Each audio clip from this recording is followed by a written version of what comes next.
L'instance dirigeante du rugby africain, Rugby Afrique, est accusée d'ignorer les intérêts du jeu sur le continent après une décision controversée d'organiser ses éliminatoires pour la Coupe du Monde de 2023 en France. En juillet, 8 équipes africaines s'affronteront lors d'un tournoi dans 2 villes françaises, Aix-en-Provence et Marseille, pour obtenir un billet automatique pour la phase finale, qui sera organisée par la France en septembre prochain. Ce sera la première fois dans l'histoire du rugby africain que les éliminatoires de la Coupe du Monde se dérouleront en dehors des frontières du continent, et cette décision a été accueillie avec mécontentement en Afrique. L'un des prétendants, la Namibie, s'est prononcé contre cette décision, se disant mécontent de la décision. Nous avons demandé à Rugby Afrique de revoir sa décision, déclare Cory Mansa, président du rugby namibien. Mais le résultat, c'est le maintien de la France comme hôte, déplore-t-il.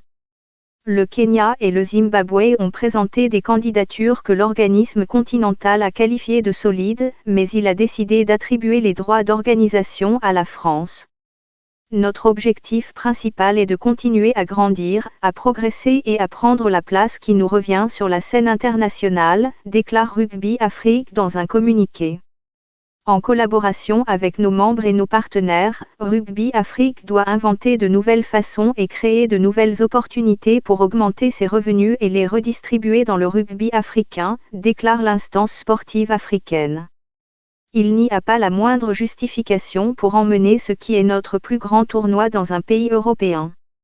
L'Afrique a besoin de ce tournoi alors que la France n'en a pas besoin, soutient-elle. La Namibie tentera de décrocher une 7e participation consécutive au tournoi mondial, après avoir fait ses débuts en 1999. Les autres équipes devant prendre part aux éliminatoires, qui se dérouleront du 1er au 10 juillet, sont le Kenya, l'Ouganda, le Zimbabwe, l'Algérie, le Burkina Faso, le Sénégal et la Côte d'Ivoire. Les finalistes auront une deuxième chance d'accéder à la Coupe du Monde lors d'un dernier tournoi de qualification mondiale à 4 équipes, qui se tiendra en novembre. La FFR ne s'oppose pas à cette décision, de toute façon, selon la Tour. Le comité d'organisation de France 2023 n'a pas voulu répondre à nos questions. Au Kenya, un commentateur de rugby estime que cette décision annule le travail effectué pour développer le jeu à partir de la base. Cette décision de Rugby Afrique va à l'encontre de la tendance visant, à travers le continent, à étendre le jeu à la base, déclare Dodiver. Rugby Afrique tente de défaire tout le bon travail des agents de développement du rugby à travers le continent en accueillant notre tournoi le plus important à l'étranger, dénonce Vert.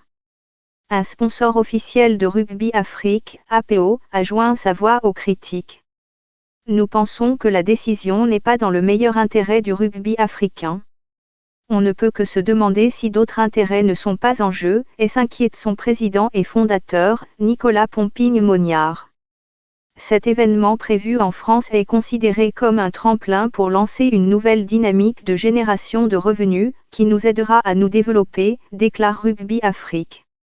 Alors que Rugby Afrique cherche à séduire une base de supporters internationale, certains fans de ce sport en Afrique se sentent privés de la possibilité de voir leurs équipes dans des stades, car les voyages en Europe sont coûteux. L'instance dirigeante affirme toutefois que même si elle comprend la déception des supporters, la pandémie de Covid-19 ne leur aurait peut-être pas permis d'assister au match de toute façon. Des retransmissions de haute qualité seront disponibles lors des éliminatoires de Rugby Afrique prévus en France, promet-elle. Cependant, Rugby Afrique compte 38 associations membres à travers le continent dont certaines ont accueilli des événements continentaux majeurs pendant la pandémie, notamment la Coupe d'Afrique des Nations de football au Cameroun, du 9 janvier au 6 février 2022, on ne voit donc pas pourquoi elle se contenterait d'un pays européen. Le continent a également montré qu'il avait la capacité d'accueillir de grands événements internationaux par le passé, notamment la Coupe du Monde de rugby de 1995 et la Coupe du Monde Fédération internationale du football association de 2010 en Afrique du Sud, ainsi qu'un championnat du monde d'athlétisme des moins de 20 ans. Les fans du continent déroulent une campagne de protestation sur les réseaux sociaux, avec une pétition en ligne, dans l'espoir qu'elle puisse influencer la décision de Rugby Afrique, mais la page n'a recueilli que 1387 signatures en 5 mois.